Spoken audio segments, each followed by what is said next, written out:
On mic today, we have Pete Doree. How are you doing this fine evening? I'm really good. It's really good to talk to you, Aaron. I'm like a lot of us, I'm self-isolating at the moment, so I'm really looking forward to just talking comics. Yeah, it's been a while since we've had a chance to get out to the local comic shop or go to a comic convention, if nothing else. Yeah.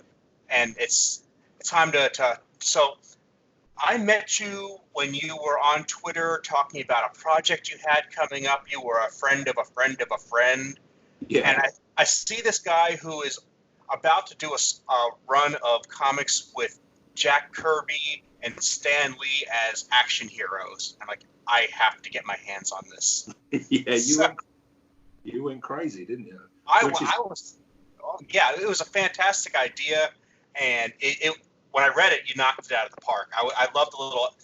I won't give any spoilers out because I strongly encourage people to pick it up for themselves. But it was a great project. Thanks, man. Thank you. So, how did you come up with this great idea? It was kind of a splurge, really. I mean, I did it maybe 10 years ago. Okay. I've been kind of in and out of comics and cartooning for years and years and years. Mm-hmm. And we can go into my my other friend later on, who does comics full time. But about 10 years ago, I just splurged. I just thought, why has no one ever done this? Mm-hmm. Why has no one ever done a funny comedy book about Stan Lee and Jack Kirby? Mm-hmm.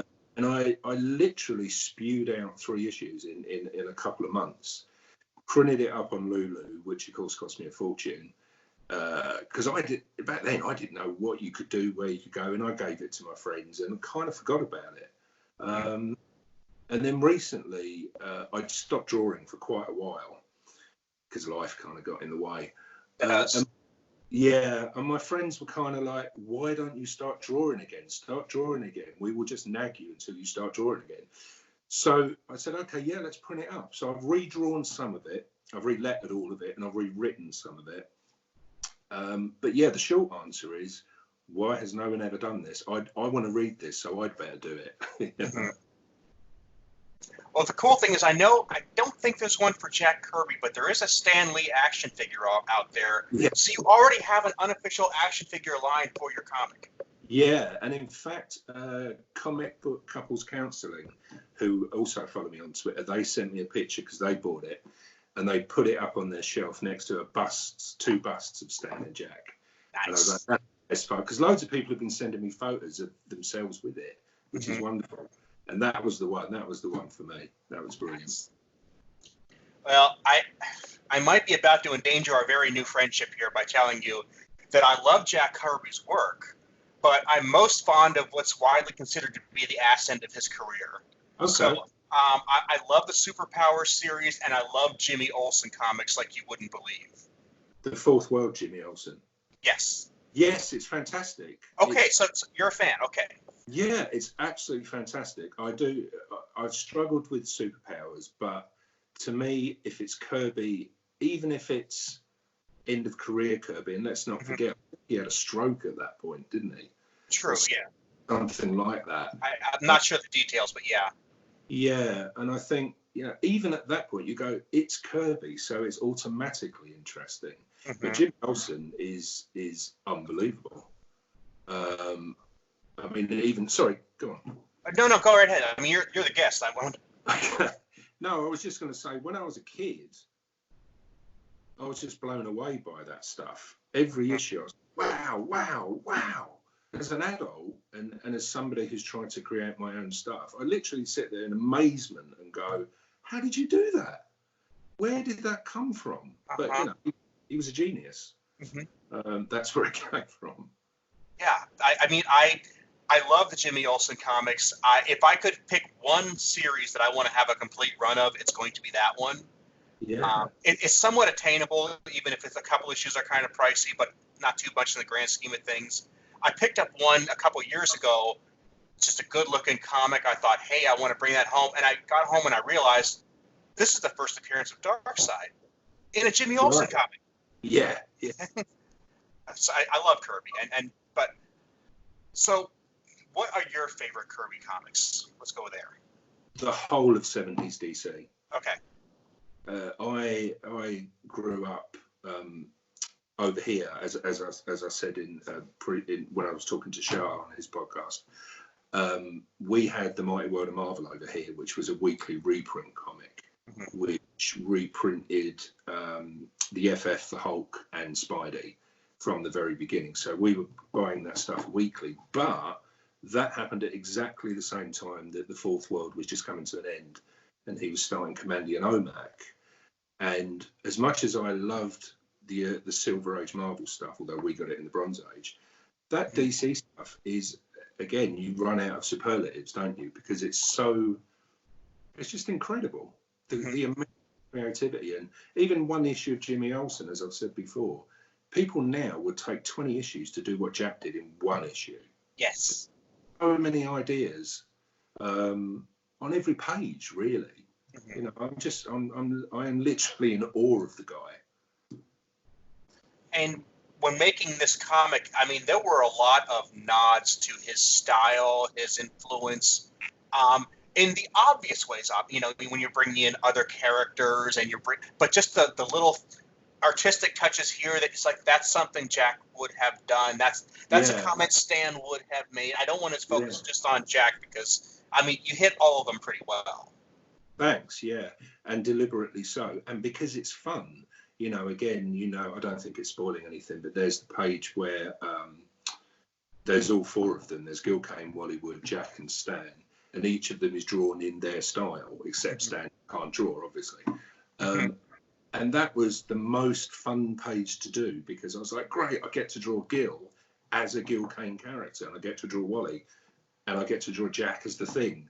And that was so much fun. So, you know, I'm having twice as much fun as everybody else doing it, basically. And that would be, I mean, if you could animate this, what kind of... I brought that up on purpose. What goes through your mind when you start to think of that? Oh, blimey. I'd want to do Jack's voice, I guess. I'd want to do...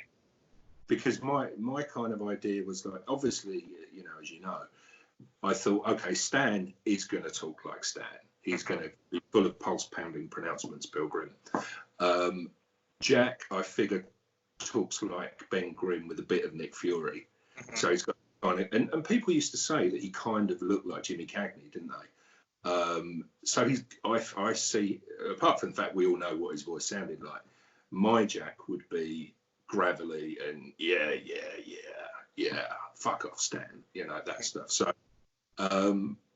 that's an amazing question. I hadn't thought about it, but that's my first thought. I'd want to do Jack's voice. Nice. Speaking of voices, your audio is breaking up just a little bit, so it's not a closest issue. It's I think maybe we just have a bad connection.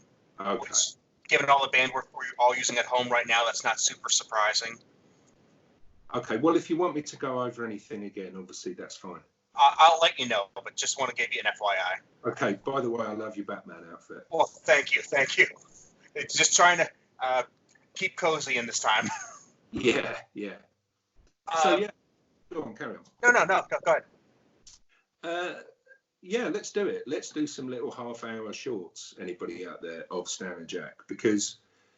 You know, once I realised I could do them, and once I realised I could make it work, because I didn't know if it would work, and then I thought, well, I'm going to put Gil in there, and I'm going to put Wally in there, and I don't know if I said to you, but in the second issue, literally everybody else shows up. Steranko shows up, Vaughn Bodie shows up, and Vaughn Bodie is such fun to draw and such fun to write, because I put him off against Steve Ditko because they're basically complete opposites.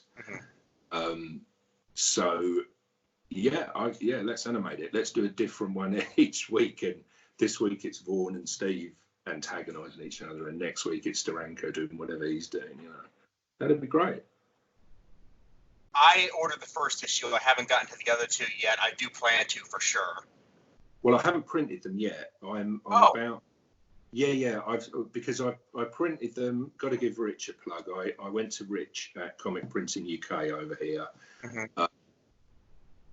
And I must remember to say something about when the print came through. But I've sold about half the print run.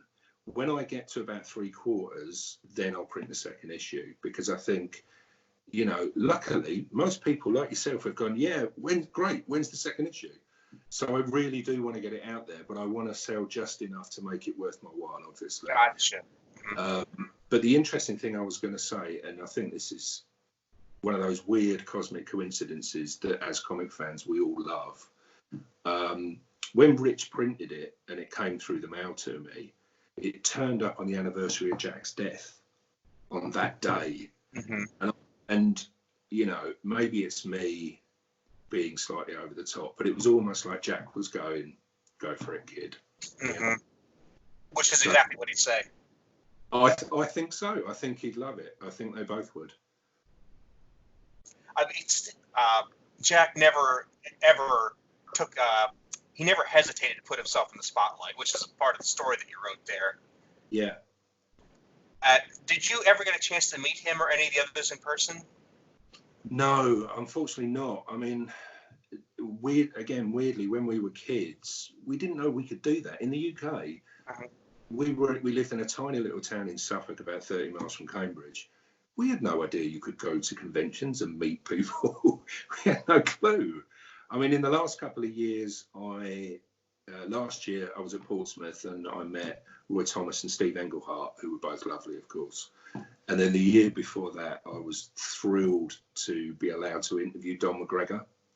Except you don't interview Don McGregor, you just kind of sit there and he goes. You know, he needs no excuse to tell his stories. Sorry, the iPad nearly went there. Yeah, so those are the only ones I've really met, but they were all lovely and everything you wanted them to be, and all of that. Okay, did I say that Jack never hesitated to put himself in the Stan Lee? Because I would have meant Stan Lee. I don't know why. I know what you mean. My brain just anyway. I never got a chance to really talk to him, but I did get to see Stan in person once or twice in extremely brief passing, and he was a character for sure. Yeah, he was Stan. We all loved him, you know. And I think I put on my other blog, you know, when he passed, you know, I put up there something to the effect of, listen, let's stop quarreling about who did what and who created what. Dan stole credit, and I know I make a joke about it in the comic, but I was always going to make that joke. Yeah. Let's stop doing that and just celebrate these guys who were so important to us and still are so important to us. You know, they were the music of my childhood, really. Yeah, when it's that kind of joke that you have to make, it's known in some circles as the state park joke. Yeah. You go to a state park, you go see the Statue of Liberty, you're going to take a picture of the statue. There's 1,000 pictures out there taken every minute. You got to take your own picture. You got to make that joke yourself, and then you move on. You have a whole other story to tell. Yeah, like the Vince Coletta joke, you know. And the Vince Coletta joke is going to be a running joke because there's so much material you can do there. But people would have quite rightly said, why didn't you make a Vince Coletta joke? Why didn't you do a joke about Stan stealing the credit? Because they're there to be done if you're going to be doing this kind of thing. Yeah. And it's like saying you made the joke, you moved on. The whole story is amazing. So do you have any other stories that you're itching to tell? Because I've got some that I could throw at you for sure. In terms of the guys? In terms of Stan and Jack? It's any story that you want to tell.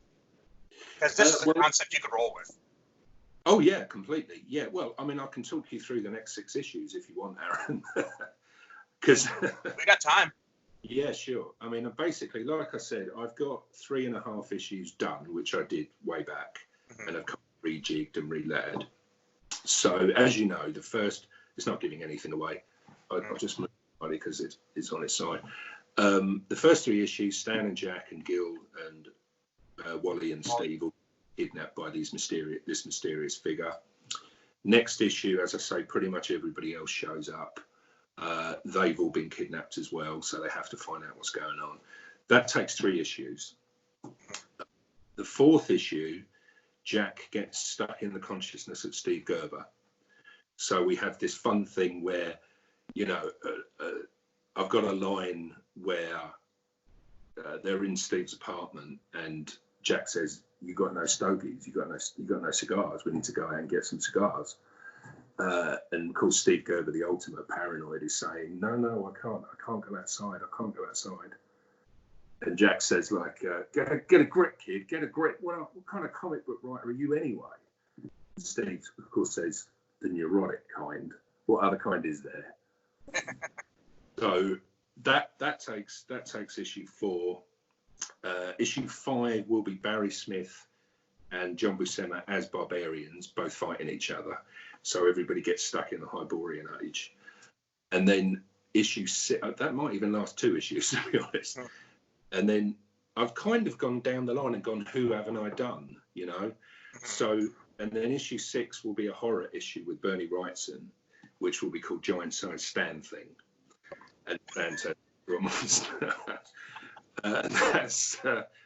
that's kind of as far as I've got, other than a few vague ideas. I mean, I want to do, now that I'm doing this, I want to do every single Silver and Bronze Age creator who means something, sure, or everybody else.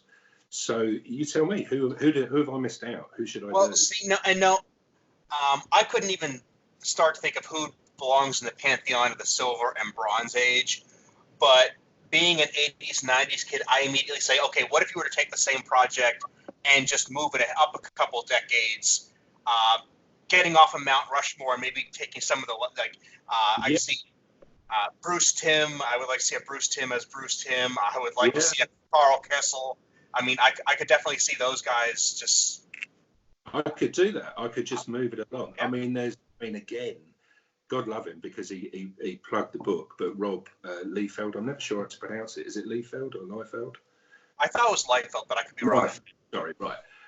You know, God love him. He's retweeted pretty much every tweet I've put up there about Stan and Jack. You haven't bought a copy, Rob, but he is.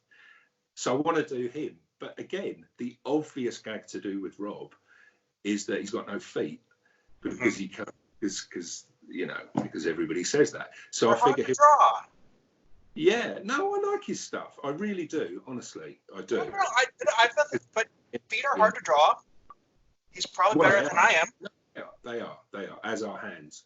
But yeah, I figure he'll carry like a boulder around with him and he'll be in the background and Stan and Jack will be running off and kind of going, come on, let's do this. And Rob will be going, I need to carry my boulder in front of my feet. Or he'll be standing behind furniture all the time. Now, see, Rob is a giant and he carries everybody else in his pockets. That's why he has so many pockets. That's a good one too, yeah. That's a good one. And again, these are gags you've got to do. If you're going to do Rob, you've got to do those gags, don't you? Mm-hmm. You have to do them.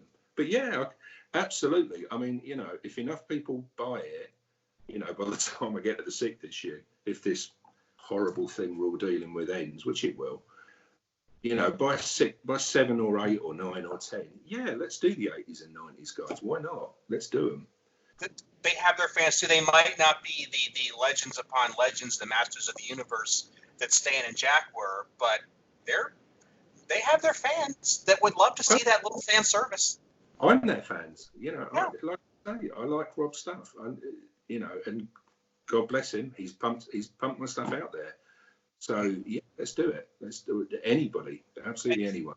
It's nothing you're talking about is anything but respectful and loving of the creator's works. Completely. I mean, it's a love letter, as you know. It's and yes, I take jabs at them, but they're jabs that everybody's going to get and everybody's going to love. But it is, I wouldn't spend this amount of time doing something about people I hate,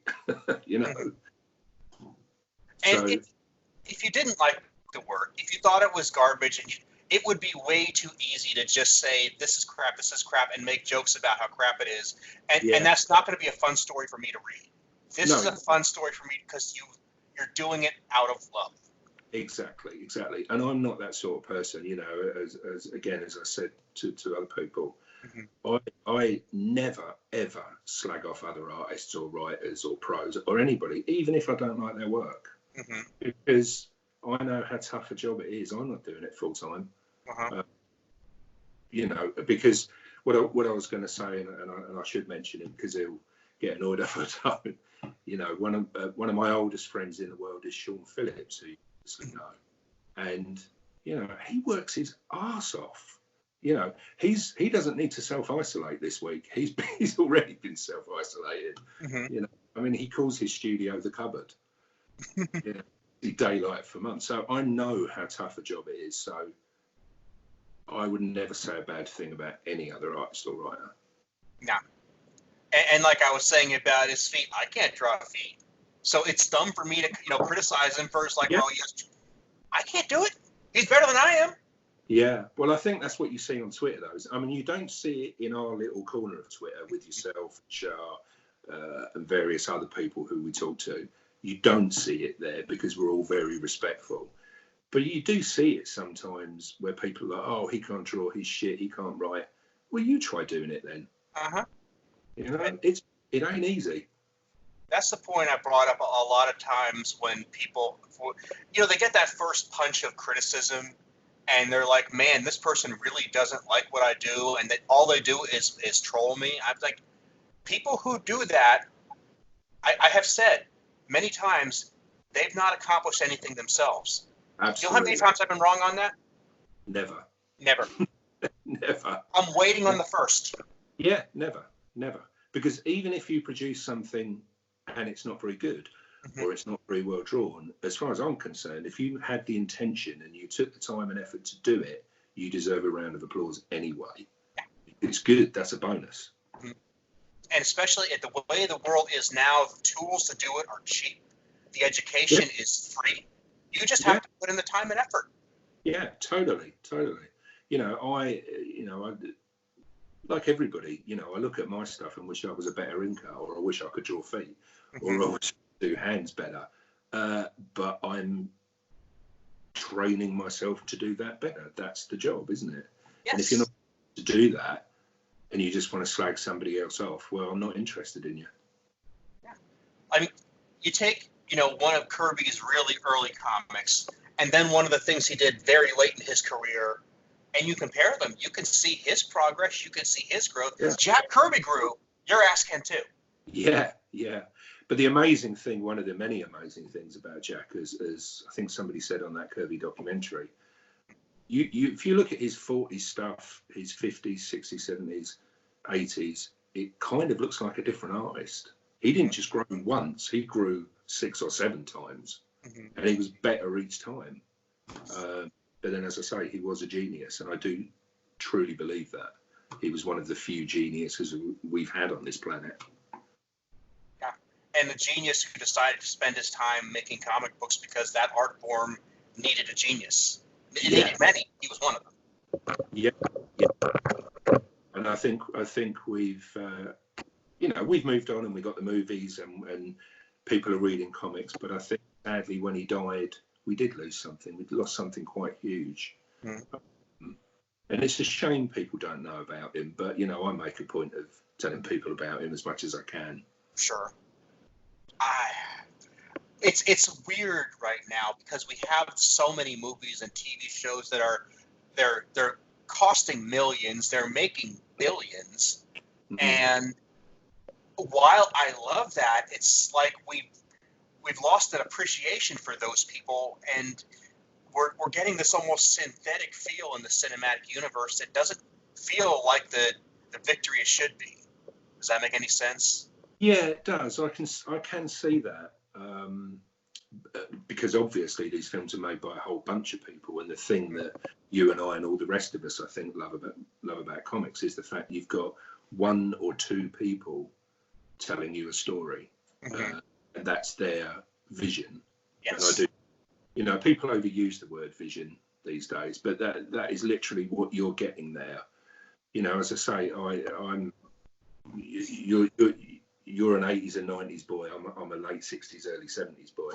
Mm-hmm. So if I read McGregor or Gerber or Stan or Roy, I don't mistake that for anybody else. Mm-hmm. I know who I'm reading, and I know that it's coming, particularly with people like McGregor, from the absolute heart and from their soul, and it means something to them.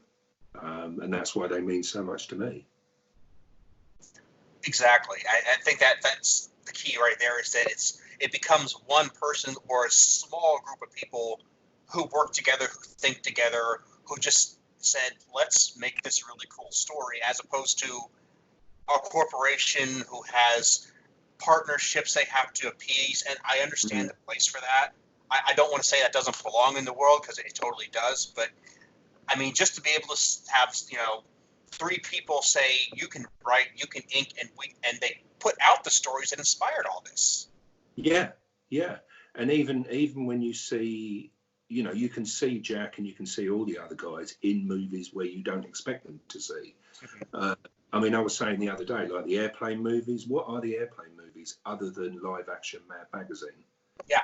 But they never get that credit. You know, it's all Harvey Kurtzman or Jack Davis, those movies. So no, it is very sad that they don't get the credit apart from people like us. And I do get, you know, I know what you're saying about the movies, but I still do get quite excited. Oh, me too. Because you know, I'm like, I remember when I was a kid, and if people said to me, there's a bunch of Avengers movies, there's a Cap movie, there's a Black Panther movie, even though I didn't like it that much, and they're really good. They're not, you know, they're not the old Hulk TV show, which was good for its time, but that was all we had, you know. So, and also you get my friends who don't read comics, who are totally into the movies, and I wish they did read comics, but they are totally into the movies. And so I don't have to explain who Cap is anymore, which is wonderful. You know, because I get so tired, as you probably do, of having that conversation. Yeah. I do enjoy being able to do something like watch The Dark Knight and just say, yeah, this is why I like this character. This is why I like these stories. Yeah. I get tired of, say, a Batman versus Superman when they say, why was that so bad? It's like, yeah, but the stories it was based on were great. Yeah. And it's hard to have that conversation when it's like, yeah, but just because this one iteration of it didn't click doesn't mean that the stories themselves weren't fantastic. I mean, there was a reason they made it into a movie. Yeah, yeah. I mean, you know, there probably will never be another Jonah Hex movie, which is terrible, because Jonah Hex is great, but it just didn't work, did it? You know, even, you know, the Swamp Thing TV show started well, but I don't think it ended well. So there probably will never be another Swamp Thing. How did you feel about the Batman the Animated Series episode with Jonah Hex? I don't think I've seen it. I've seen it was either a Brave and the Bold or a Justice League where Jonah was in the future somewhere with Mongol. But I don't think that. No. Well, then we both need to watch them. Yeah. No, but I don't know. I haven't seen it. So what happens? Is Batman goes back into? Essentially, it's he's talking with Ra's al Ghul. And basically, the point Ra's al Ghul is making is you're not the first superhero I've had to fight in my lifetime. And he tells a story about this guy back in the Old West. Right. And it was basically an excuse to not have a Batman in a Batman episode. I definitely have to watch that, because I love Jonah Hex. The episode name is escaping me. I will get it to you later on, and I'll put it in the show notes of this. Cool. Yeah, no, I definitely need to watch that. But like I say, you know, some of them worked, some of them didn't, and the ones that didn't, we're probably not going to get another chance at them. Yeah. So thank God Cap worked. Thank God Thor worked, because who'd have predicted that? The Thor movie in particular could have been terrible. It really could. There were so many of those movies that when they were announced, people were like, get out of here. And that's a response we don't have anymore. If somebody's like, well, we're going to do a movie based on Ant-Man, it's like, okay, that's cool. We can do that. 10 years ago, people would have sneered at you. 20 years ago, they would have spit in your face. Yeah. Although I got to be honest, when Ant-Man was announced, I did go, really? There are others. What are you going to do next, Brother Voodoo? but it did work. It did work. And it's not great, but, you know, Ant-Man's not a great character, I don't think. I'm waiting for the Matter Eat Your Lad movie. Oh. I'll tell you, if there was a proper Legion movie that was based on Dave Cockrum's run, that'd be it for me. That would be wonderful. I mean, they turned up on the Supergirl TV show, and the guy who plays Brainy is brilliant. He's really funny. But they did, I think they did Mon-El and Saturn Girl, and they weren't Mon-El and Saturn Girl. But Brain's brilliant. Mm-hmm. Get him, put him in a movie with the Legion, and then it might work. Mm-hmm.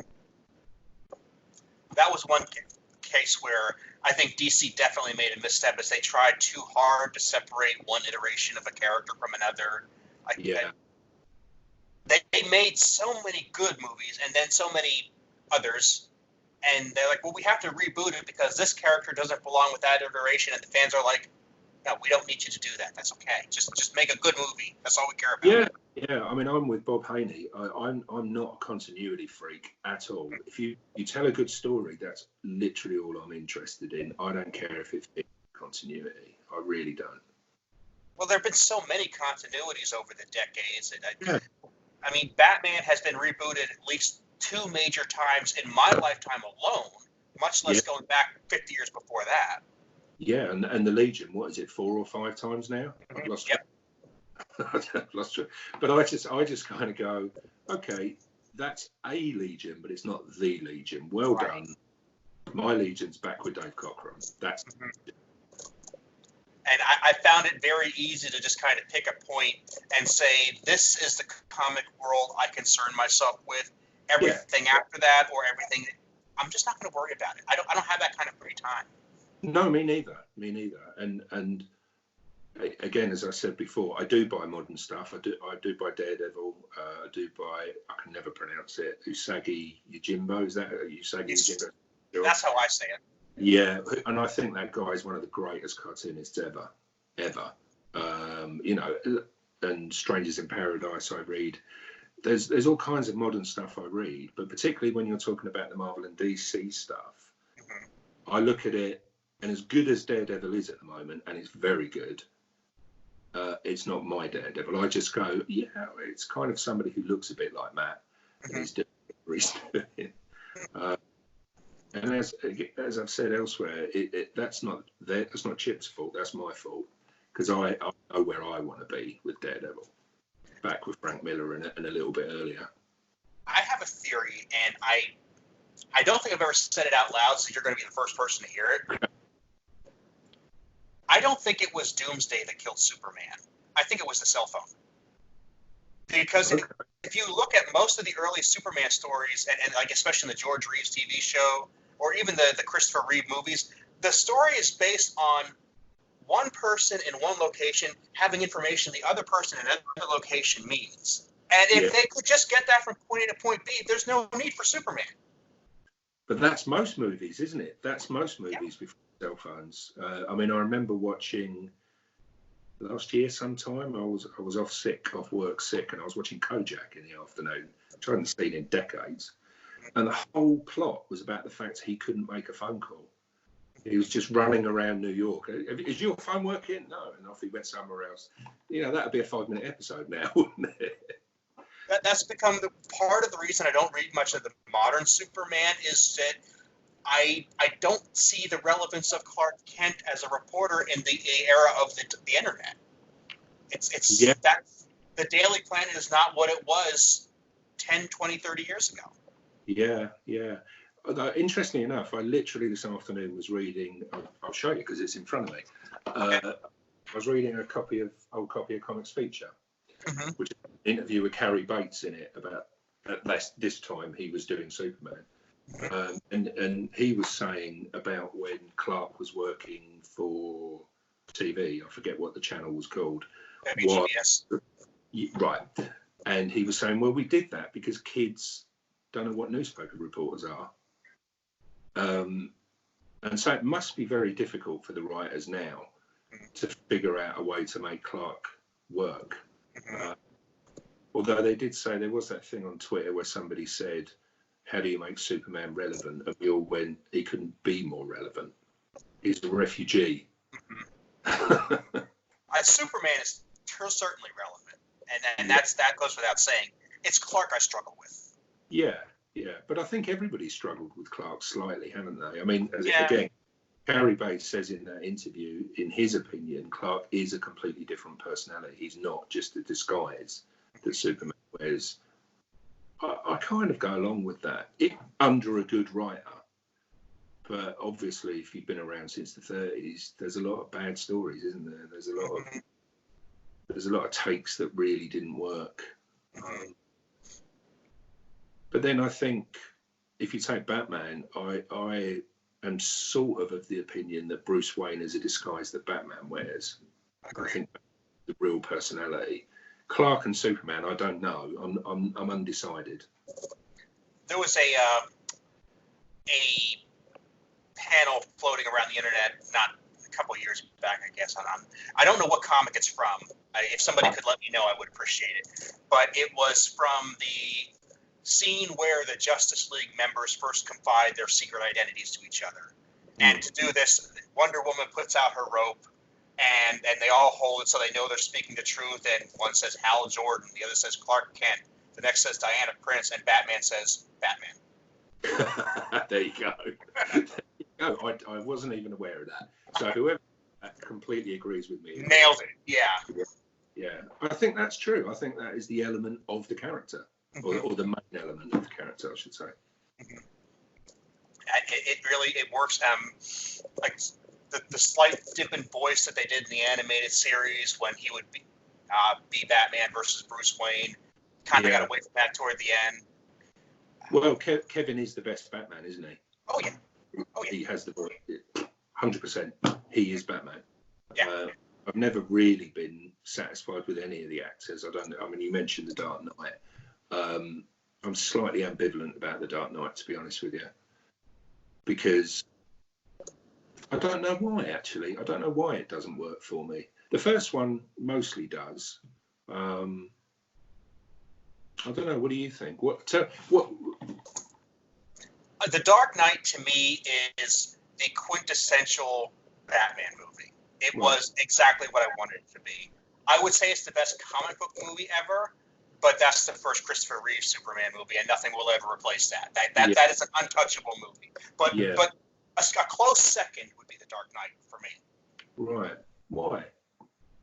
Because truth be told, if I was to make the movie, that's how I saw the character. That is the way.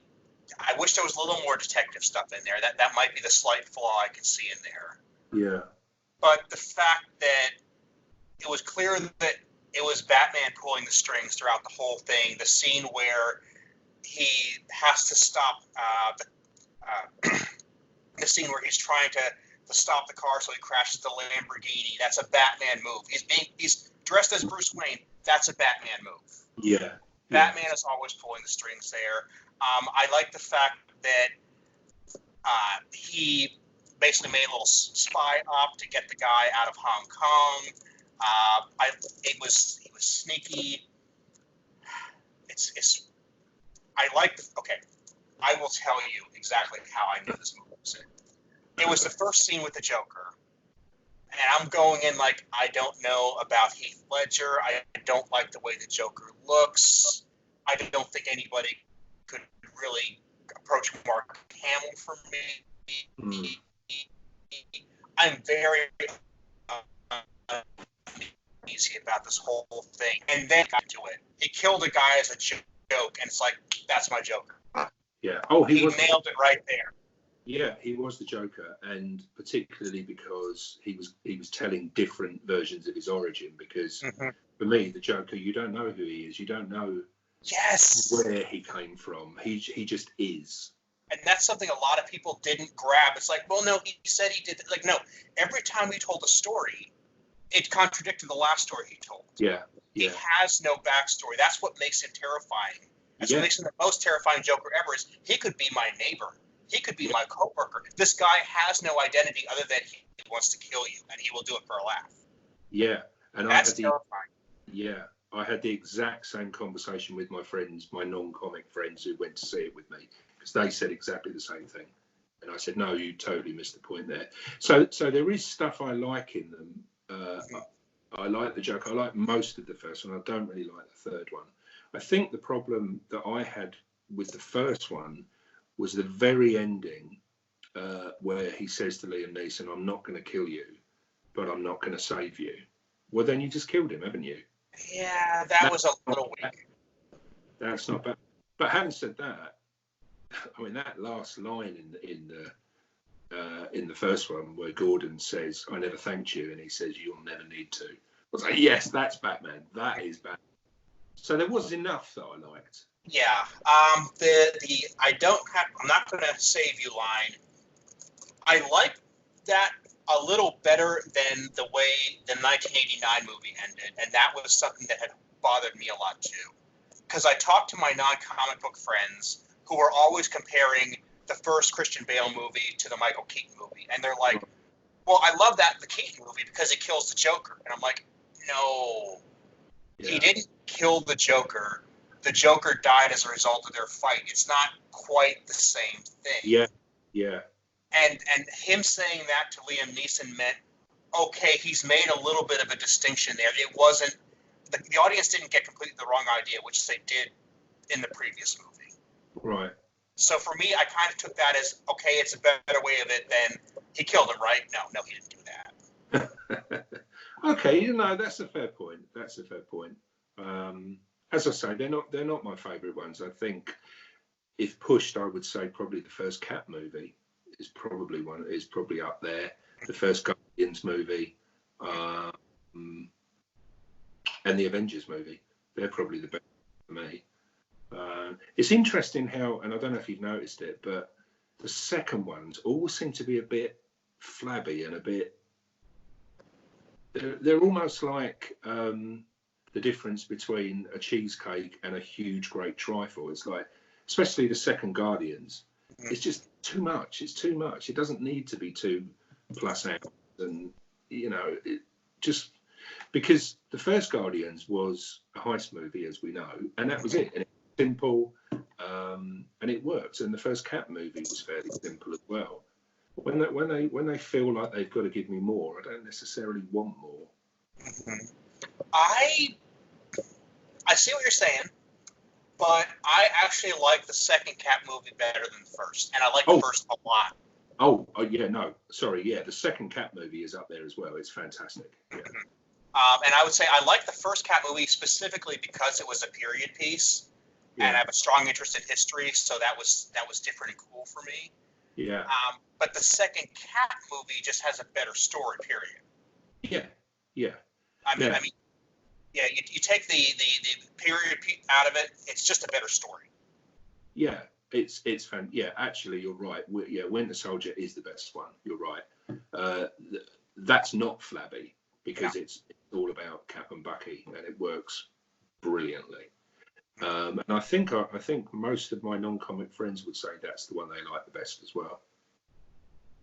Yeah. I like Dark Knight, and I like Batman Begins a lot, but Dark Knight just seems to take everything right and focus it just a hair more for me. I know you're not a fan, and that's okay. I really think that the third movie did a good job at wrapping up a story that wasn't designed to be wrapped up. Yeah. When you commit that there has to be an end to the story, that's probably the best way they could have done it. Yeah. So I'll give it that. I thought it was flabby as well. I mean, genuinely, what happened with me is I watched it at home, and halfway through the movie, I paused it and went to the toilet, and then on the way back, I started doing the washing up, and I didn't go back to the movie, a Batman movie, because I was just like, I'm just not into this. Fair enough.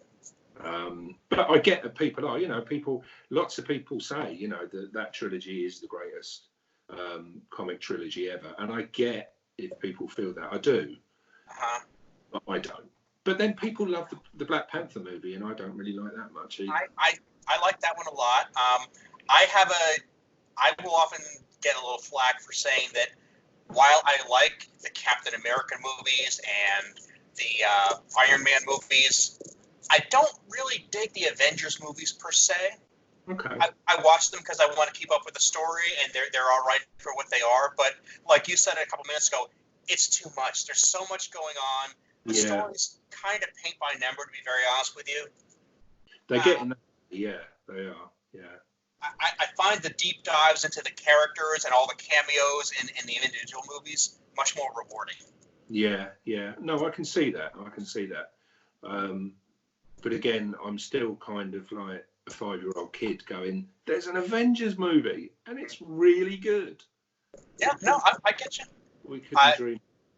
Yeah, there's part of me that still wants to take all of the other characters I haven't seen yet and put them on screen, and I wouldn't care how bad the movie was. It could be horrible. Yeah. It's like, okay, still cool. Like, I was not a fan of Batman versus Superman. No. I did like just seeing them all on screen. It was fun. Wish it would be better. Yeah. There's a movie reviewer over here called Mark Commode, who's always on the BBC. The other night he was doing a thing about the superhero movies, and he said quite rightly, the thing about Batman versus Superman is the only bit everybody loves is the bit where Wonder Woman shows up. Yeah. That's it. That bit I was cheering. The rest of it, again, it was a chore to get through. And superhero movies shouldn't be a chore. No. And I think that the quantity of them now is making it to the point where it's hard to watch each one to be caught up with the others. And if you're not really into one, you're like, yeah, but I kind of have to soak it up so I can know what's going on here. Yeah. I mean, I'll always give them a chance, even if it's a character I don't particularly like. And I think there's something good in all of them. I don't know. I think maybe they need to take a pause. They need to take a break. I mean, even the TV shows, I watched the Luke Cage TV show and I enjoyed it, but I wanted it set in the 70s with blaxploitation music. Yeah. So they don't always give me what I want, but they give me enough. And again, they exist. For me, it's kind of enough that they exist. Like I was a fan of even the David Hasselhoff version of Nick Fury. I mean, I could get. Yeah, me too. It was fun for an hour and a half. That's all you can say. Why not? It was fun. Yeah, he gave it a good shot. Although I don't. Maybe you can figure it out. I don't understand the beginning where he's hacking away in this cave. Do you remember? Yeah, it's been a while. They turn up and find the Contessa, or they don't call her do they call her the Contessa? I can't remember. She turns up and he's like quit, and she's got to bring him back to S.H.I.E.L.D. And he's in this cave like he's prospecting, and I was like, what the hell is this all about? So there were various scenes where you were like, what the hell is going on in this thing? But it was fun. The girl who played Viper was very good. I thought Hasselhoff gave it a good shot. Yeah. Worst guys you could have picked. I mean, if you look back at the original iteration of Nick in the comics, he does bear a pretty good resemblance to David Hasselhoff. And David Hasselhoff is a fun actor. Yeah, he got the growl right. There was a couple of funny lines. I think she says something like "See you in hell," and he's like, "I'll get there first." Yeah. I'm just happy this stuff exists, and I'm really happy I don't have to explain to people who these characters are or why I like comics. Yeah. I mean, even at work, obviously taken the comic in and a few people have been interested, and you get that thing where people go, well, which bit did you do? Well, I did all of it. Well, how did you do that? Well, I just did. But if you don't read comics, that is a valid question. What is a letterer? What is an inker? What is a pencil? People are going to know that. But at least I don't have to explain this stuff anymore, and I don't have to justify it. Indeed.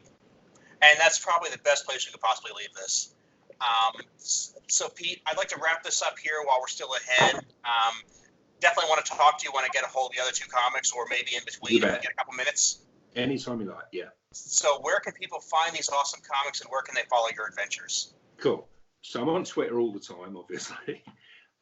You can buy the comic, Stan and Jack. It's at PeteDoree.BigCartel.com. And as I say, Doree is not spelt like the cartoon fish. It's DOREE. I do have a couple of copies in Gosh Comics in Soho in London. Unfortunately, because of the current situation, I think they're about to close for the foreseeable future. There's also a comic here a magazine called Comic Scene, and they've got a website, and I'm selling it on there as well. So, but if you can't find me on Twitter, and I'll tell you where to get the comic. And I will say for anybody in the States here, because I've done a lot of international mailing, I was extremely impressed with the speed of your delivery as well as the shipping rates.